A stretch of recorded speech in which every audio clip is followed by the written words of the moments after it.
Il est 19 h à Kinshasa, mesdames et messieurs, bienvenue dans cette grande édition du journal sur Mondico Télévision. Tout de suite, les titres de votre journal.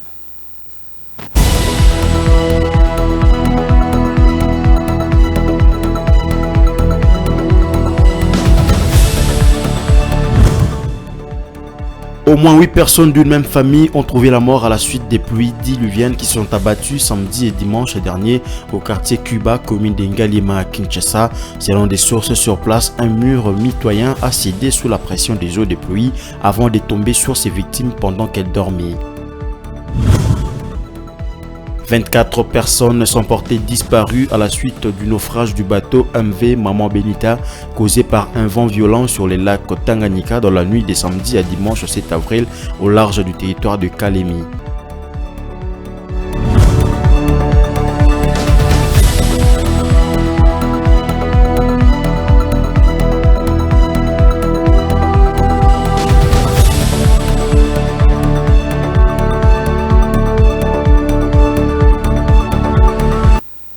Mesdames et messieurs, bonsoir. Comme je l'ai annoncé au titre, la pluie diluvienne qui s'est abattue dans la nuit de dimanche et tôt ce lundi 8 avril a causé des dégâts énormes et de pertes en vies humaines au camp des anciens combattants à Binza Ozone à Kinshasa. On signale également des décès dans la ville de Goma au Nord Kivu, au camp de réfugiés et dans la province du Lualaba. Retour en image. C'était pourtant annoncé par l'agence de météorologie par satellite Metelsat que le mois de mars et d'avril auraient de pluies diluviennes abondantes et causeront des dégâts énormes. Ça y est, les pluies qui se sont abattues dans la nuit du samedi et dimanche à ce lundi 8 avril ont causé des pertes en vies humaines et des dégâts matériels importants. On signale à Kinshasa la mort de près de 7 personnes dans la cité des anciens combattants au quartier Binza Ozone dans la commune de Ngalima. Tous de la même famille, ils ont succombé suite à l'écroulement d'un mur. Du côté de Lemba, on note également l'écroulement de la clôture de la foire internationale de Kinshasa Fikin. Au camp de réfugiés de Goma, dans la province du Nord Kivu, on signale aussi des décès et des tentes qui leur servaient 2 abris ont été emportés par cette pluie. C'est encore le cas dans la province du Lualaba. En dehors de ces dégâts, il y a des débordements d'eau, des écroulements de murs et des inondations des habitations. Les bilans restent provisoires jusqu'à l'annonce par les officiels. Toujours en ce qui concerne le pertes en vies humaines, au moins 26 personnes disparues sur le lac Tanganyika dans les territoires de Kalemi au sud-est de la République démocratique du Congo lors du naufrage survenu dans la nuit du samedi au dimanche 7 avril 2024. Le bateau MV Maman Benita qui avait à son bord 26 personnes a été frappé par une vague du haut de vent violent avant de faire naufrage. Jules Mouna nous en dit plus.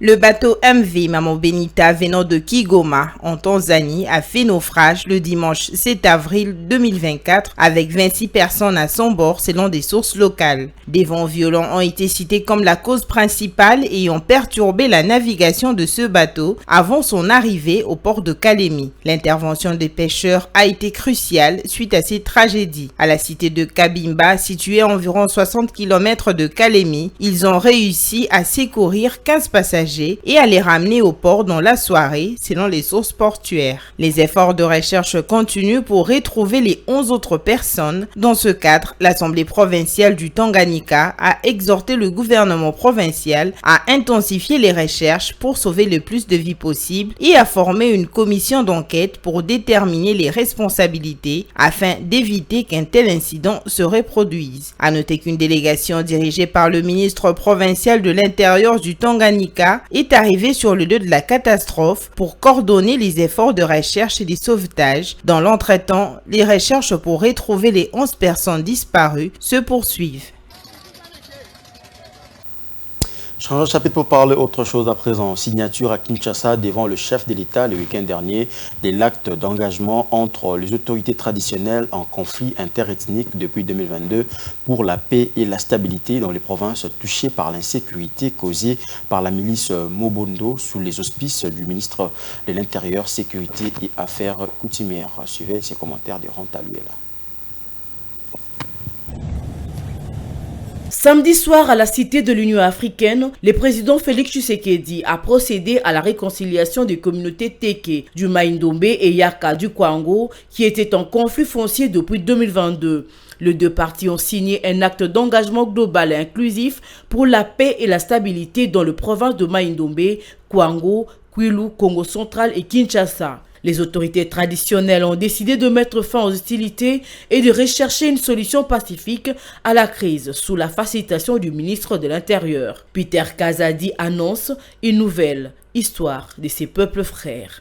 C'est dans cette perspective que j'ai pris l'initiative de réunir au sein de mon ministère dans la grande salle de Virunga pendant 3 jours consécutifs les protagonistes mentionnés pour rechercher des voies et moyens devant ramener la paix tant recherchée par cette population qui ne sait à quel sein se vouer. Pour y parvenir, près de 200 participants issus des communautés, la délégation de la présidence de la République, les experts de mon ministère, les représentants des provinces impactées par les conflits, notamment Kwango, Kwilu, Maïndombe, Kinshasa, Congo central, ainsi que les chefs coutumiers du Grand Kasaï invités pour faire l'arbitrage, ont pris part à cette grande rencontre.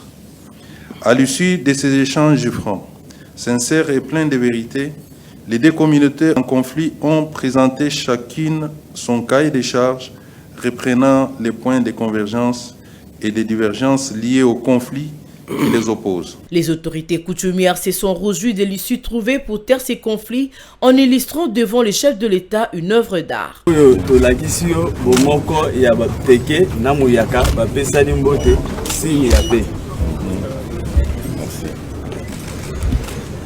Le chef de l'État a promis de décorer tous les acteurs qui ont concouru à cet effort de paix.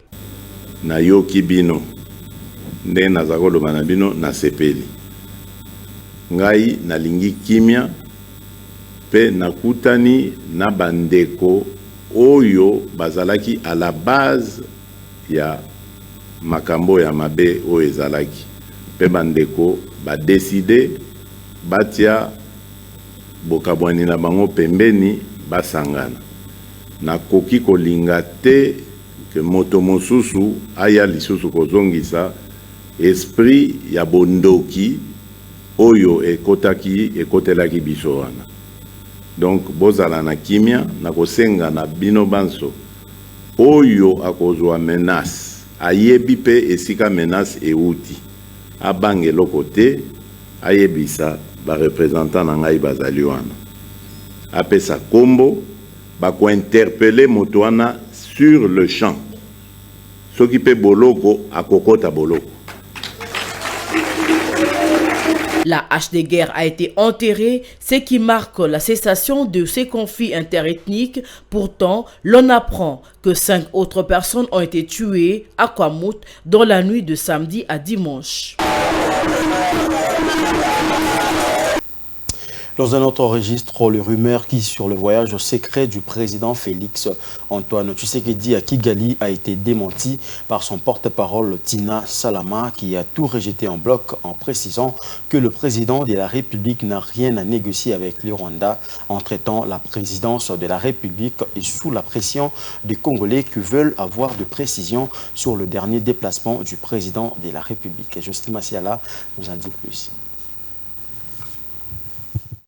Face à la propagation de la nouvelle, laissant entendre que le président Félix Tshisekedi serait disposé à engager des pourparlers avec le Rwanda à condition que ce dernier retire toute présence militaire de la RDC. Tina Salama, porte-parole du président de la République, a rapidement affirmé qu'aucune négociation secrète n'est en cours avec Kigali, tout en précisant qu'il s'agissait d'un déplacement pour des raisons urgentes liées à la gouvernance du pays, sans pour autant divulguer sa localisation exacte. La correction de la RTBF sur sa plateforme n'a pas suffi à apaiser les interrogations des Congolais, toujours avides de savoir où se trouve le président de la République et quelles sont les affaires urgentes qui nécessitent son attention à l'étranger. Cette situation met en lumière la demande de transparence et de communication claire entre les dirigeants et la population dans un contexte où les informations peuvent rapidement se transformer en rumeurs et alimenter des spéculations. Le mystère entourant le déplacement de Félix Tshisekedi souligne l'importance de la confiance et du dialogue entre les citoyens et leur gouvernement, surtout dans le période où les relations internationales et les enjeux internes requièrent des décisions et des actions promptes et réfléchies. En attendant des clarifications supplémentaires, la question où est passé Félix Tshisekedi demeure en suspens, témoignant de l'intérêt constant de la population pour la gestion et la représentation de leur pays sur la scène internationale. Après la nomination de Mme Judith Suminwa à la tête du gouvernement, les réactions viennent de partout.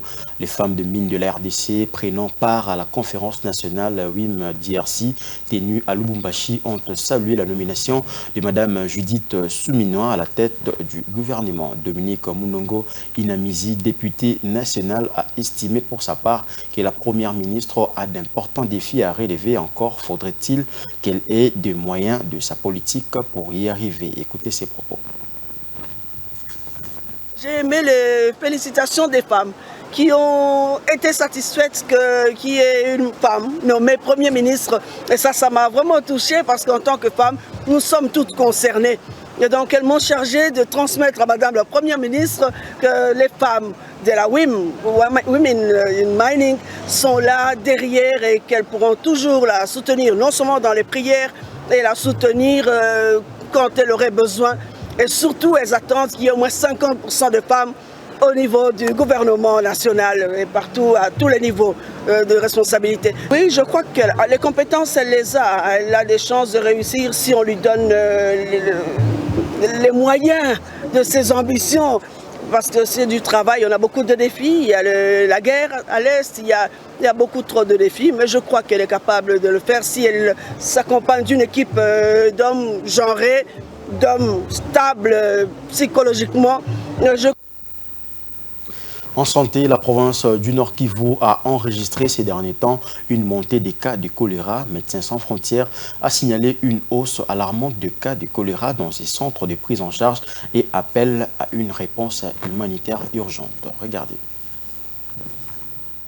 MSF a signalé une hausse alarmante de cas de choléra dans ces centres de prise en charge, soulignant une inadéquation criante entre les réponses humanitaires actuelles et les besoins croissants en eau, hygiène et assainissement au Nord Kivu. La situation est particulièrement préoccupante dans les camps des déplacés autour de Goma, amplifiés par les conflits récents qui ont poussé des milliers de personnes à l'errance, les forçant à trouver refuge dans des conditions sanitaires déplorables. Selon le chef des missions adjoints de l'organisation, les installations sanitaires insuffisantes, notamment un manque flagrant de latrines et des douches, ainsi que des problèmes persistants d'accès à l'eau potable, ont conduit à une augmentation des cas de choléra. En réponse à cette urgence, MSF a intensifié ses efforts, établissant des unités de traitement du choléra et engageant des actions ciblées pour combattre l'épidémie, notamment dans les aires de santé de Bouimba et Kanyaruchinya, où plus de 525 patients ont été traités au cours de 5 dernières semaines. Face à la propagation rapide de la maladie, aggravée par la consommation d'eau non traitée et des conditions d'hygiène précaires, MSF appelle à une mobilisation massive des acteurs humanitaires et des autorités pour répondre efficacement à la crise. L'organisation souligne la nécessité urgente de construire des infrastructures sanitaires adéquates telles que des latrines et des douches et d'assurer un approvisionnement régulier en eau potable. Toutefois, malgré ces efforts,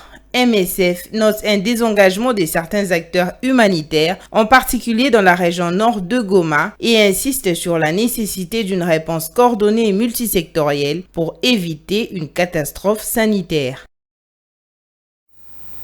Dans le reste des actualités, des infrastructures routières de la ville de Kinshasa se détériorent après quelques années de construction. Selon les experts dans la construction de routes, c'est le manque d'entretien et d'assainissement qui sont parmi les principales causes de la dégradation rapide des routes de la capitale congolaise. C'est le cas de l'avenue Kassavubu dans son tronçon compris entre les avenues du Commerce et de Kabambar et dans la commune de Kinshasa. Le détail dans cet élément choisi par Bijou Mona. Depuis plusieurs mois, beaucoup des routes de la ville de Kinshasa se trouvent dans un état de délabrement très avancé. On peut citer les avenues Kasai, Kabambar et Kassavubu qui facilitent l'accès au centre-ville de Kinshasa. Pourtant, elles sont très dégradées. Sur l'avenue Kassavubu, dans son tronçon compris entre les avenues du Commerce et Kabambar, actuellement en pleine réhabilitation, les usagers reconnaissent que ce tronçon a été plusieurs fois réhabilité, mais se détériore souvent quelques mois après. Ils plaident pour que la route soit construite suivant les normes pour éviter sa détérioration rapide comme les autres fois. Vous voyez cette route, les travaux avancent à pas de tortue et après, les nids des poules apparaissent. En ce moment, nous voyons que l'on veut arranger d'ici jusque là en bas, ça nous réjouit. En tout cas, s'ils terminent les travaux de cette route, nous souhaiterons qu'ils enchaînent directement avec les autres avenues pour nous aider parce qu'ici, c'est un marché. L'avenue Kassavubu est une avenue qui aide beaucoup la population. La population qui se réjouit aussi des travaux entamés souhaite que les choses avancent vite jusqu'à la fin de ces travaux car elle en a marre des embouteillages. Pour les spécialistes dans la construction des routes, beaucoup de facteurs entrent en jeu pour une construction ou réhabilitation durable d'une route ou d'un ouvrage d'assainissement. Les études approfondies, route par route, cas par cas, parce qu'il y a des routes qui sont sur les marécages, il y a des routes qui sont sur les roches, il y a des routes qui sont sur les sols argile. Donc, au cas par cas, on va faire les études de ces tronçons-là et puis après les études, on finance les projets. Et puis quand on va financer maintenant les projets en réalisant, on doit suivre aussi les normes. On commence d'abord par traiter les couches de base, on vérifie les couches de fondation et puis on met les couches de roulement. L'État est appelé à veiller à l'entretien de routes après leur construction. De son côté aussi, la population doit éviter de jeter les déchets dans les caniveaux et autres collecteurs afin de permettre aux infrastructures routières de Kinshasa de tenir longtemps. Tous les caniveaux sont bouchés. Quand l'eau viendra, il ne trouvera pas où passer, il va suivre la chaussée. Ok, on sait que nous, on a étudié que l'eau, c'est l'ennemi numéro 1 de la route. Quand l'eau maintenant commence à circuler sur la route avec nous, ça c'est déjà un problème. Parce que dès qu'il y a une fissure sur la route et l'eau commence à entrer, dégradation commence. Parce que la route doit être imperméable.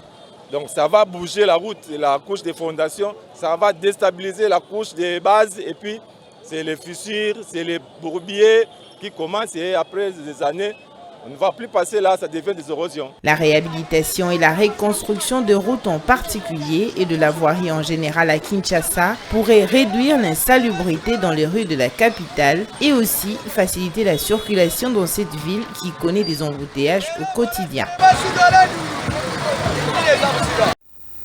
Un mot de sport avant de boucler complètement ce journal. Le tout-puissant Mazembe est qualifié en demi-finale de la Ligue des champions de la CAF après sa victoire de 2-1 samedi 6 avril face à Petro d'Atlético de Luanda au stade du 11 novembre. Il va affronter au mois de mai la formation égyptienne d'Al-Ahly pour le compte de demi-finale. Enoch Kalonji pour plus de détails. Sur le Malien, c'est pas mal du tout. Décalé, la frappe. Oui, voilà. Elle est contrée. Mené au score depuis la 29e minute de jeu grâce au but de Jonathan Josué Robio Toro, les poulains de l'entraîneur Lamine Diaye ont tenu jusqu'à renverser la vapeur. Le but égalisateur des Corbeaux de Lubumbashi a été l'œuvre de Philippe Kinzumbi à la 92e minute de jeu.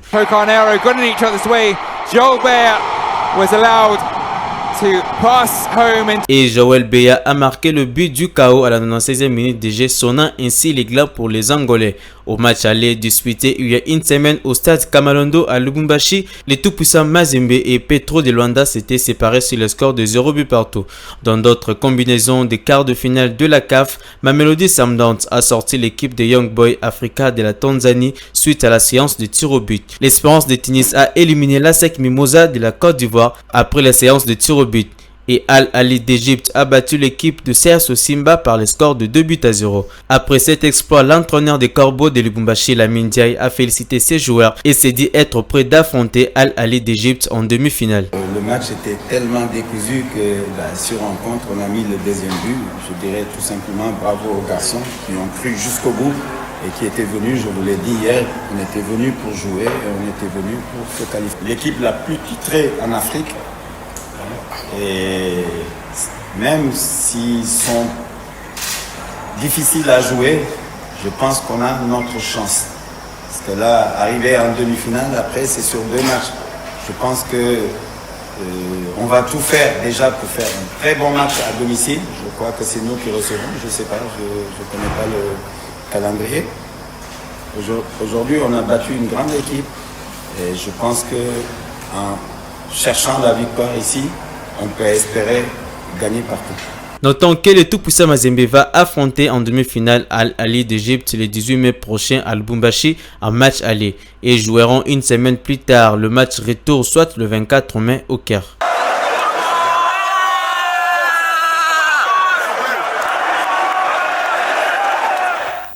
Ce journal est terminé, mais si vous nous avez pris en cours des diffusions, retenez ceci.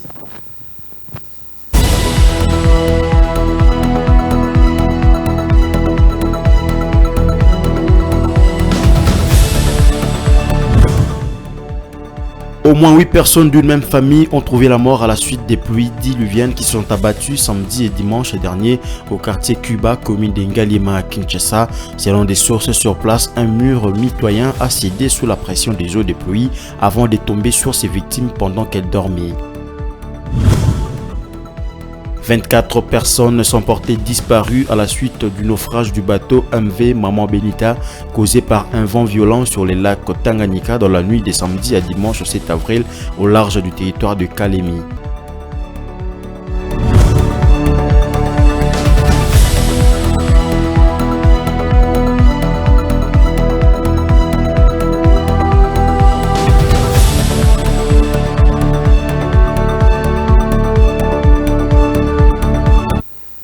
C'était la l'essentiel de l'actualité, mesdames et messieurs. Merci de l'avoir suivi. Restez branchés sur Mondico Télévision car l'actualité reste en continu. Au revoir.